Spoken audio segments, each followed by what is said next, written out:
Welcome back to 23 ABC. We all know agriculture is one of the major economic drivers here in the Central Valley. And as I found out, it's one specific group of people with a rich American history that helped cultivate the farm industry. All these blossoms are pushing, so we'll have lots of choices. Nestled deep in the Central Valley lies the Masumoto farm in Del Rey. A year ago, this field was bare because we just had no rain.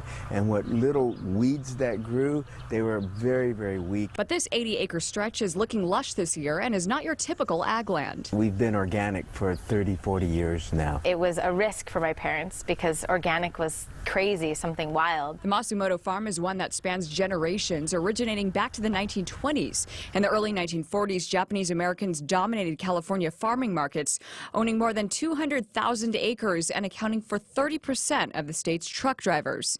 Then World War II broke out. More than 100,000 men, women, and children, all of Japanese ancestry, removed from their homes in the Pacific Coast states. We only got paid about $6 a month, but that was terrible. Before they passed away years ago, I interviewed my grandma Jean Fukano and great-grandmother Mary Furusaki, born in Hanford to a family of walnut farmers and were interned in Gila, Arizona. Well, we lived in these things called barracks. Each one had X amount of families living in them. Masumoto's family were also interned in Gila. It was a violent uprooting of everything that they knew. After the camps having to start over, much of the Japanese American population dispersed away from the Central Valley. At least half the population never came back. I think that has to do a lot with the history of having land taken from them. There are at least 40, 45 families that were all Japanese American in this small community, all engaged with agriculture.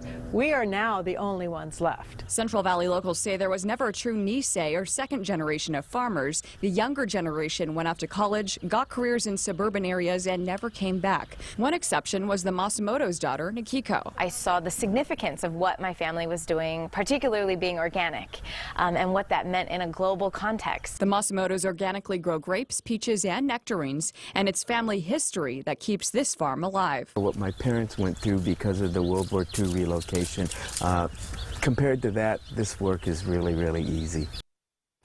And again, both my grandparents and the Masumoto family were interned in the same relocation center in Gila River that's located about 30 miles southeast of Phoenix. Now, that location took in over 13,000 Japanese Americans, which actually made it become the fourth largest city in Arizona. And coming up, Lindsey, is